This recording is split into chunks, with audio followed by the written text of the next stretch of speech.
अस्सलाम वालेकुम गाइस, उम्मीद करता हूँ कि आप सब ठीक ठाक होंगे और मज़े में होंगे। तो मेरा नाम है असद। तो आज की हमारी जो रिएक्शन की वीडियो है, आज की रिएक्शन की वीडियो है जी, इंडिया दिन ब दिन तरक्की करता जा रहा है। तो उसके बारे में एक वीडियो आई है। तो डॉक्टर रिजवान जो है ना, उन्होंने वीडियो बनाई है। तो देखते हैं कि हमें क्या इंजॉयमेंट मिलती है। तो let's go start, enjoy this video. तो साहब, एक कामयाब लॉन्च के लिए इसरो को लाख लाख बधाई, भारत को लाख लाख बधाई। भाई लाख आई लाख मीन बधाई। 100 करोड़ भारतीयों को लाख लाख बधाई। मैं भाजपा को लाख लाख बधाई, प्रधानमंत्री नरेंद्र मोदी जी को लाख लाख बधाई। ठीक। ठीक, सब संतुलित दिमाग के इसकी बात भारतीयों तो को सुनने लाख वाली लाख है। बधाई। भारत की तरक्की पर खुश होने वाले भारतीयों को लाख लाख बधाई। और उम्मीद करता हूं, दुआ करता हूं कि ये मिशन कंप्लीट करके लौटे। वैसे तो कुछ लोग हाँ, क्या बोला, लगे होंगे कि किसी तरह कोई खबर आए और 100 करोड़ उदास हो जाएं। चलिए देखते हैं, ऊपर वाला हमें और शक्ति दे और तरक्की दे। और अगर हम एक मिशन को कामयाब नहीं भी कर पाते, शुरुआत तो करी, उस लीग में तो हम आए आगे, और इंशाल्लाह ऊपर वाला चाहेगा, भारत माता चाहेगी और हमें कामयाबी मिलेगी। कांग्रेस ने बोला कि ये एक टेस्ट मनी है, जो पूर्व प्रधानमंत्रियों ने एक सपना देखा था। हाँ, अच्छी बात है, ठीक है, ये एक गवाही है, ये कामयाबी इसरो की, जो पूर्व की सरकारों ने एक सपना देखा था। पर अच्छी बात यह है कि इस सरकार ने उस सपने को और ऊर्जा दी, और धक्का मारा, और प्रेरणा दी, और फंड्स दिए। पहली चीज। दूसरी चीज, आज हम लोग बात करेंगे बिहार के छात्रों के नौकरी के लाठीचार्ज पर, और बात साथ में बंगाल के पंचायत चुनाव की भी करेंगे, और थोड़ा सा मणिपुर का भी जिक्र आएगा। तो जब मैंने ये कांग्रेसियों का तत्काल अभी मैंने ये कमेंट देखा कि ये तो एक कहां से प्रमाण है, प्रमाणित होता है कि जो पूर्व के प्रधानमंत्रियों ने सपना देखा था या विजन था, ये उसका एक लक्ष्य प्राप्त हो रहा है। हाँ, तो फिर मैंने सोचा कि यार, ये जो बिहार में नौकरी न मिलने पर छात्रों पर लाठीचार्ज हुआ, जो भाजपा जिसको लीड कर रही थी, जो 10 लाख नौकरियों का वायदा किया था, तो यार ये बेरोजगारी भी तो ऐसा नहीं हो सकता कि उन्हीं प्रधानमंत्रियों के विजन का नतीजा है कि आज भी कितने लोग बेरोजगार घूम रहे हैं। ऐसा तो नहीं है कि 2013 से पहले हर आदमी के पास नौकरी थी, कोई एसडीएम लगा था, कोई डीएम लगा था, कोई रेलवे में टीटी लगा था, कोई डीआरएम लगा था, कोई कलेक्टर लगा था, कोई तहसीलदार लगा था। ऐसा तो नहीं है। तो ऐसा तो नहीं कि ये जो नौकरियां नहीं है, जैसे इसरो में मैं मानता हूं, सलाम करता हूं कि जो पूर्व के प्रधानमंत्रियों ने ये सपना देखा, वो आगे पहुंचाया जा रहा है। तो ऐसा तो नहीं यार कि ये जो नौकरियां नहीं हैं, बिहार में लाठी चल रही है, नौकरियों के 10-10 लाख नौकरियों के वादे करे जा रहे हैं, सरकार नहीं दे पा रही है। इसका ये भी एक प्रमाण है पिछले प्रधानमंत्रियों की नालायकी का या नकारात्मकता का। अच्छा, ये बताओ, ये जो पंचायत चुनाव में, बंगाल के पंचायत चुनाव में आज की तारीख में इतनी मार पीट, कत्लो आम, 42 लोग मर गए पंचायत के चुनाव में, तो यार ऐसा तो नहीं है ये भी पुरानी सरकारों के पापों का नतीजा है जो ये देश झेल रहा है। अच्छा, मणिपुर से याद आया, मणिपुर में जो हिंसा हो रही है, तो यार ऐसा तो नहीं ये भी पूर्व प्रधानमंत्रियों की नाकामी, गलत फैसले, स्वार्थी फैसले, लचीलापन और तुष्टीकरण और गलत गठजोड़ वगैरह वगैरह उसका नतीजा है जो मणिपुर में हो रहा है। तो अगर इसरो की कामयाबी का सेहरा खटाक से पुराने प्रधानमंत्रियों के सर बांध लिया, तो जो चुनाव में, पंचायत में, बंगाल में हो रहा है, इसकी भी जिम्मेदारी किसी के सर बांध दो। जो पटना में बेरोजगारों पर लाठीचार्ज हुआ है, इसका भी सेहरा किसी के सर बांध दो। मणिपुर में जो हो रहा है, इसका भी सेहरा किसी के सर बांध दो। तो इन्हीं सब विषयों पर आज बात करेंगे, और भारत को एक बार पुनः बहुत बहुत लाख लाख बधाई, और इसी विषय पर आज बात करेंगे, छोटी सी चर्चा है।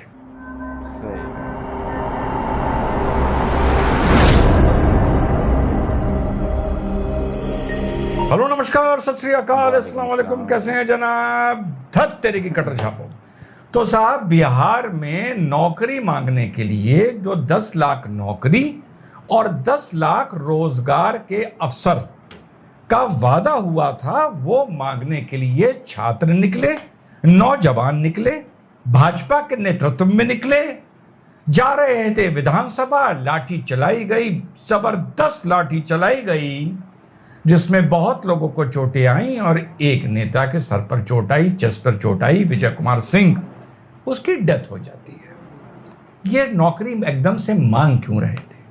ऐसा नहीं है कि भाजपा कोई उस बिहार में कोई उथल पुथल मचा रही थी और जबरदस्ती कोई मुद्दा लेके आगे चल रही थी, और इस लाठीचार्ज से एक आगे जाके बात एक और जुड़ती है। पहले ये बता दूं, कुछ लोग कहेंगे विधानसभा घेरोगे, ये सब करोगे तो लाठी तो चलेगी। हाँ ठीक है, चलेगी, मान लिया। तो साहब हुआ ये कि जब बिहार का विधानसभा का चुनाव होने जा रहा था, तेजस्वी यादव ने 10 लाख नौकरियों का वादा किया था। वादा, तो जब उन्होंने वादा किया था तो उस टाइम नीतीश कुमार उनके खिलाफ थे। तो नीतीश कुमार ने बोला था, ये सब मैं दिखा रहा हूं, जब मैं बोलता रहूं खटाखट गूगल करना शुरू कर दिया करो, खासतौर से गटर चापो। तो नीतीश कुमार ने कहा था, ये मैं स्लॉट्स दिखाता चल रहा हूं, कि कहां से लाओगे पैसा, कहां से पैदा करोगे इतने रोजगार। और ये तक एक जनसभा में कहा था कि चारे घोटाले का पैसा लेके आओगे क्या, जो तुम्हारे पिताजी ने किया था, और उस पैसे से नौकरियां दोगे क्या। तो ये था आलम दुश्मनी का। अब जब साहब ये दोनों तेजस्वी और नीतीश एक साथ हो जाते हैं, तो नीतीश ये बोलते हैं, अरे नौकरी वाला भी जो बात है, हम लोग अब एक साथ हैं। हम लोगों का कंसेप्ट है कि भाई हम लोग कम से कम उसको तो 10 लाख तक कर दें, लेकिन हम तो यही कहेंगे कि हम करेंगे बच्चे बच्चियों के नौकरी के लिए भी, और उसके अलावे हर तरह से आप समझिए उसके रोजगार के लिए। ठीक, अब जो वादा तेजस्वी ने किया था वही वादा नीतीश भी कर लेते हैं।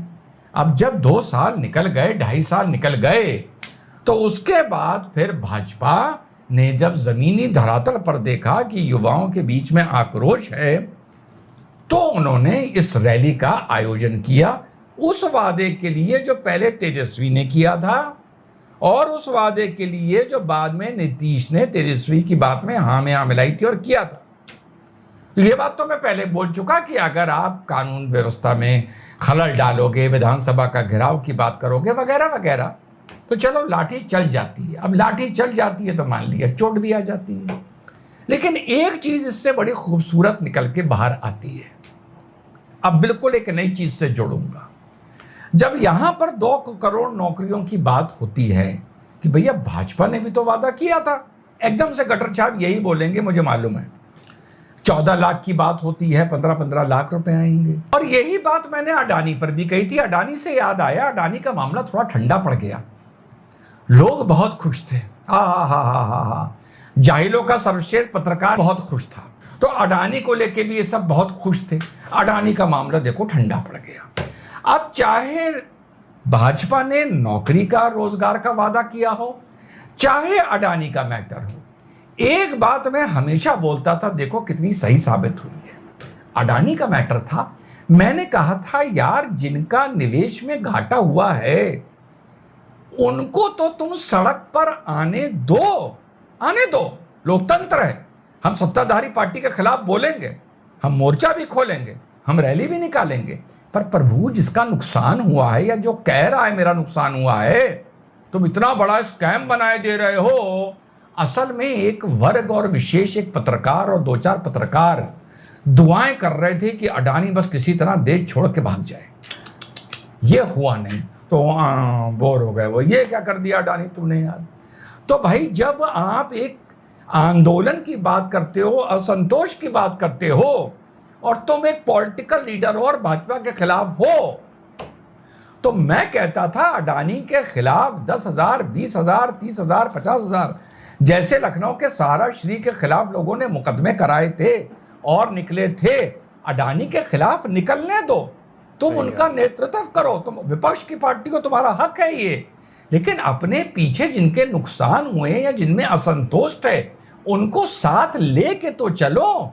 वो जो कहावत है बेगानी शादी में अब्दुल्ला दीवाना, मुद्दई सुस्त गवाह चुस्त, लेकिन ना अडानी के मैटर में, ना भाजपा के रोजगार के मैटर में। मैं कहता हूं चलो भाजपा ने कुछ रोजगार नहीं दिया, अरे तुम निकलो तो बाहर, बोट क्लब पर, रामलीला मैदान में फलाना फलाना 5 लाख आदमी, 10 लाख आदमी, 4 लाख आदमी जमा तो करो, रैली तो निकालो। तुम्हारे पास ये आदमी है नहीं। आदमी मूलतः नरेंद्र मोदी जी से सेटिस्फाइड है। सही है या गलत है इसमें मुझको जाना नहीं। लोकतंत्र ये कहता है कि जो जिससे डिससेटिस्फाइड वो उससे सेटिस्फाइड। अब तुम लोग कैसे कैसों से गटर छाप डिससेटिस्फाई हो जाते हो, अब हम थोड़ी पूछ सकते हैं कि तुम उनसे सेटिस्फाई क्यों हो।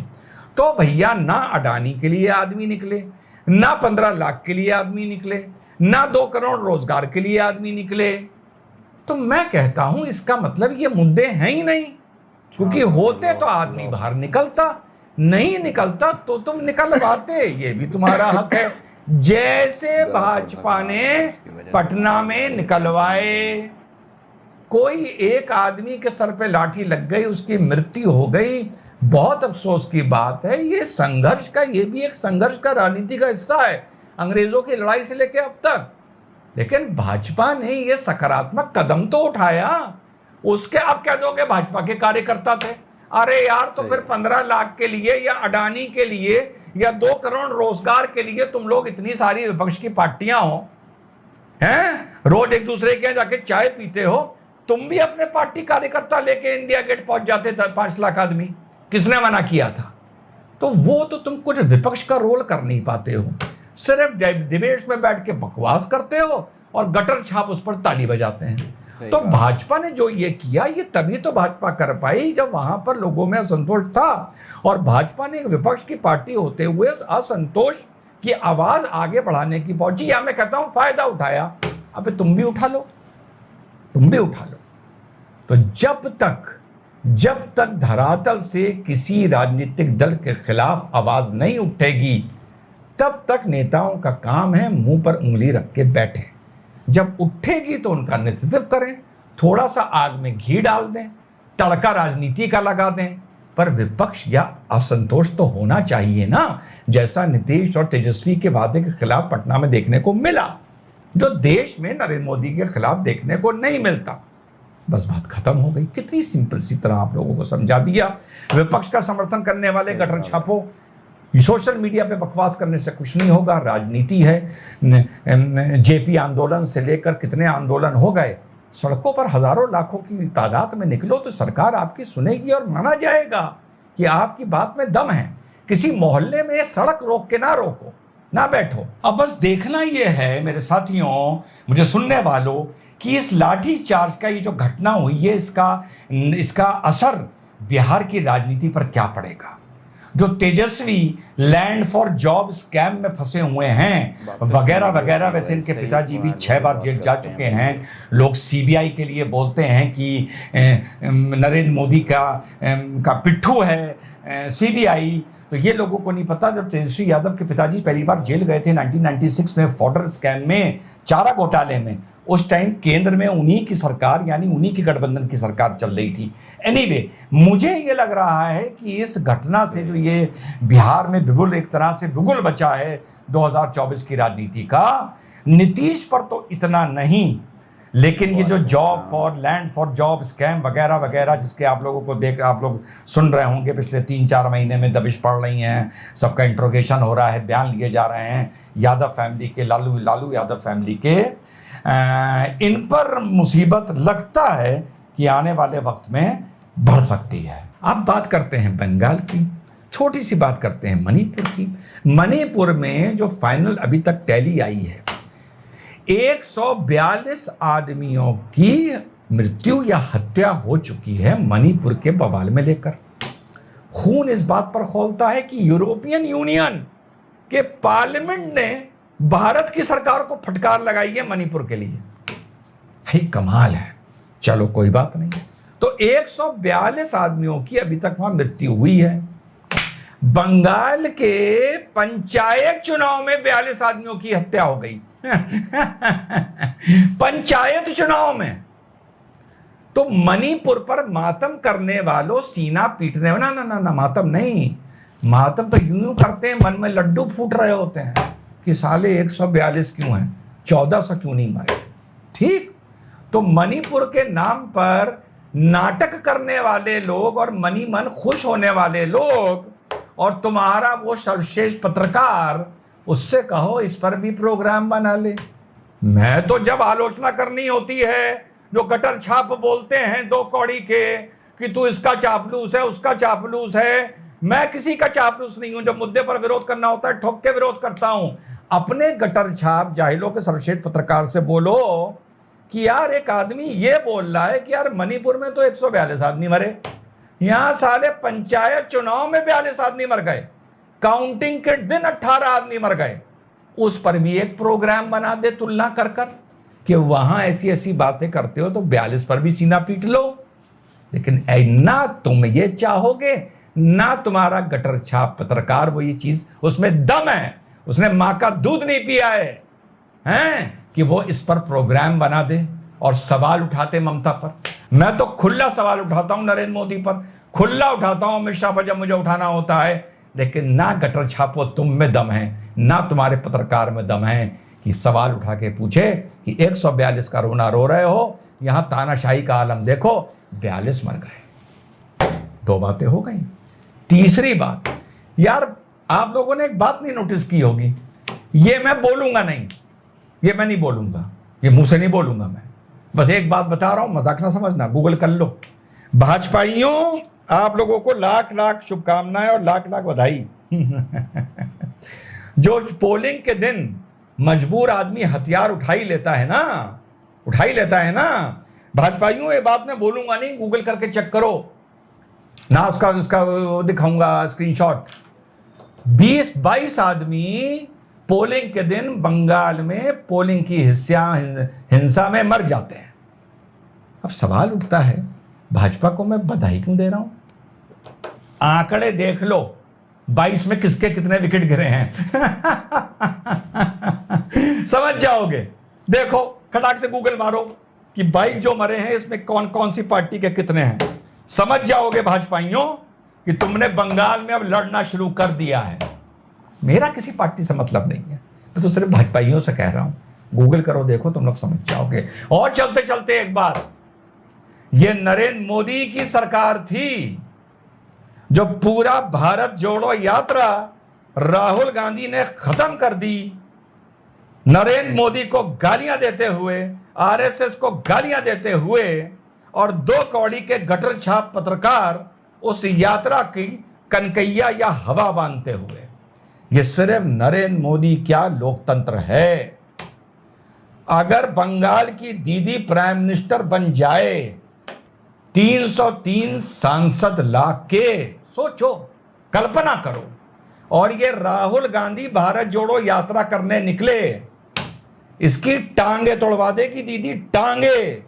यात्रा शुरू होने से पहले इसकी टांगे तोड़वा देगी दीदी। और तुम लोग नरेंद्र मोदी को कहते हो कि वो तानाशाही मचा रहा है। आखिरी बार, हमेशा डिबेट में कहता हूं, 2024 तक कहता रहूंगा, मेरे साथियों, तुम्हें जिसको जाके वोट देना है दो। तुम्हें वो भारत चाहिए जहां विपक्ष का आदमी पूरे भारत का भ्रमण कर ले, पूरे भारत जोड़ो यात्रा कर ले, केरला से कन्याकुमारी से कश्मीर तक, और एक भी आदमी उसे काला झंडा ना दिखाए, एक भी आदमी उसका रास्ता ना रोके, एक भी आदमी उस पर पत्थर ना चलाए, एक भी कोई किसी पार्टी का प्रतिनिधि यात्रा रोकने के लिए बवाल ना करे। तुम्हें यह भारत चाहिए तो तुम जाके तुम्हारी मर्जी नरेंद्र मोदी को वोट दे देना, कमल पर मोहर लगा देना। उदाहरण देके बात कर रहा हूं, अगर उस यात्रा में बवाल हुए होते, राहुल गांधी को मारा गया होता, सर फाड़ा गया होता, तो मैं बात ना बोलता, तर्क पे बात करता हूं। तो तुम्हें अगर ऐसा भारत चाहिए जहां विपक्ष का आदमी पूरा भारत घूम ले, प्राइम मिनिस्टर को गाली देते हुए, और उस पर कोई उंगली ना उठाए, कोई आंच ना आए, तो नरेंद्र मोदी को जाके वोट दे देना। तुम्हें बंगाल का भारत चाहिए तो जाके ममता वगैरह वगैरह वगैरह इनको वोट दे देना, ये तुम्हारी मर्जी है। मैं कुछ नहीं प्रचार कर रहा हूं किसी का, पर हां, वोट देने जरूर जाना।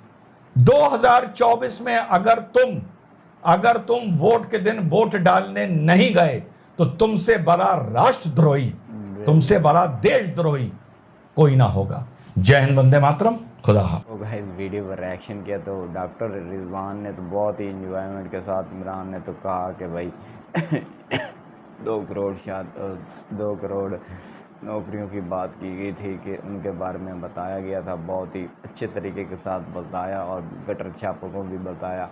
बड़े मज़े की वीडियो बनाते हैं और बहुत कुछ अच्छे तरीके के साथ समझाया कि भाई नौकरियों की बात तो यही है कि भाई हमारे मुल्क में भी ऐसा हुआ था पहले। इमरान खान साहब जो अब आए थे वो इतनी नौकरियां देंगे, नया पाकिस्तान बनाएंगे, ये करेंगे वो करेंगे। जो भी सियासत में बंदा आता है ना वो पहले यही काम करता है कि भाई मैं नौकरियां लाऊंगा, बच्चों को नौकरी लवाऊंगा, हमारा मुल्क कामयाब हो जाएगा, ऐसा हो जाएगा वैसा हो जाएगा। बाद में ऐसा होता नहीं है। तो इस वीडियो पर रिएक्शन किया था तो मुझे तो वीडियो बहुत ही पसंद आई है। अगर आपको पसंद आई तो वीडियो पर लाइक करें और चैनल को सब्सक्राइब करें। तो मिलते हैं नेक्स्ट वीडियो के अंदर। अल्लाह हाफ़िज़।